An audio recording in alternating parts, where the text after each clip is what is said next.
je ne serai pas très long parce que j'ai reçu tellement beaucoup de messages concernant le voyage. Les gens voulaient savoir comment ça se passe et toi, leur répondre tout le monde, c'est très compliqué vu le temps et les responsabilités, ça me dérange un peu. Alors, je vais essayer de répondre par vidéo comme ça pour que tout le monde soit fixé et tout. Alors, dernièrement, j'avais parlé concernant les États-Unis, le Canada, l'Europe, concernant les prix et les modalités, tout ça. Alors, les documents que les gens me demandent, les documents qu'il faut pour voyager, ce qui est primordial pour faire le voyage, il faut avoir un compte bancaire qui tourne. Si tu es, moi je parle plus du Congo à Kinshasa parce que je suis congolais. Donc les gens qui sont à Kinshasa, Lubumbashi, dans les provinces et tout, il faut avoir un compte bancaire qui tourne déjà. Donc ces comptes bancaires-là, dans les cas comme pour le Schengen, ils demandent généralement les 3 derniers mois.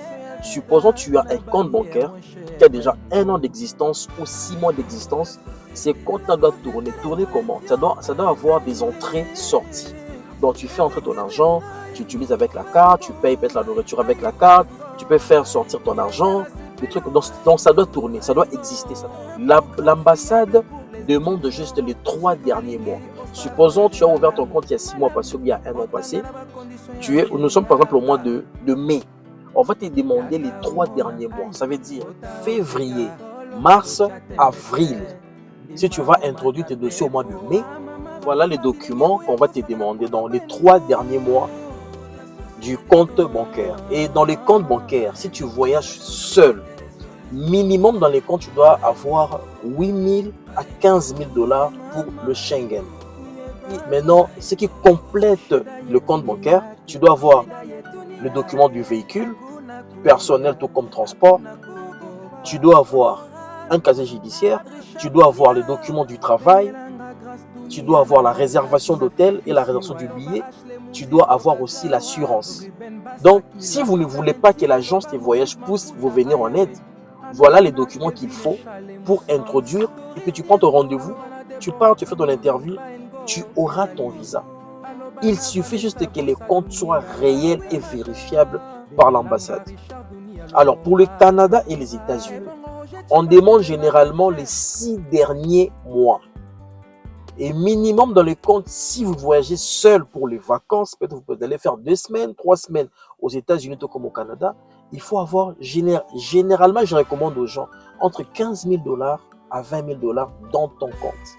Les documents qui font comme support au-delà du relevé bancaire, il faut avoir la réservation du billet d'hôtel, il faut avoir l'assurance, casier judiciaire,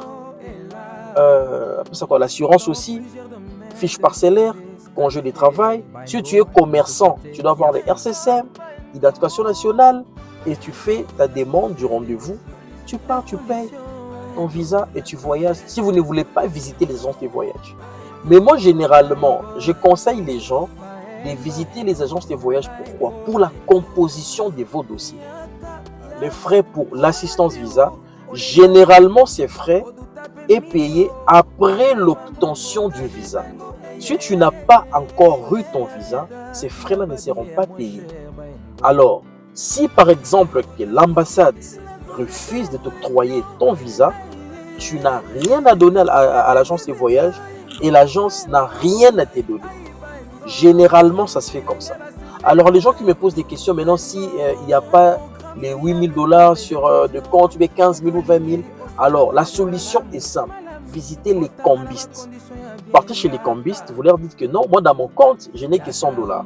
Dans mon compte, je n'ai que 200 dollars. Mais je vais faire un voyage, mais la banque, mais l'ambassade, avec leurs conditions, ils disent que dans mon compte, je dois avoir 15 000 dollars. Alors, qu'est-ce que le cambiste va faire? Les cambistes, tu vas le payer avec les montants auxquels vous allez vous échanger. Là, maintenant, le cambiste va prendre son argent. Il va mettre dans ton compte. Qui va commencer à tourner, supposons pour Schengen, pendant 3 mois. Le cambiste met son argent dedans. Ça tourne, donc il fait sortir son argent des fois après 1 semaine pour utiliser. S'il a peut-être l'argent en liquide, il met dans ton compte. Donc il commence à faire tourner ton compte bancaire pendant 3 mois.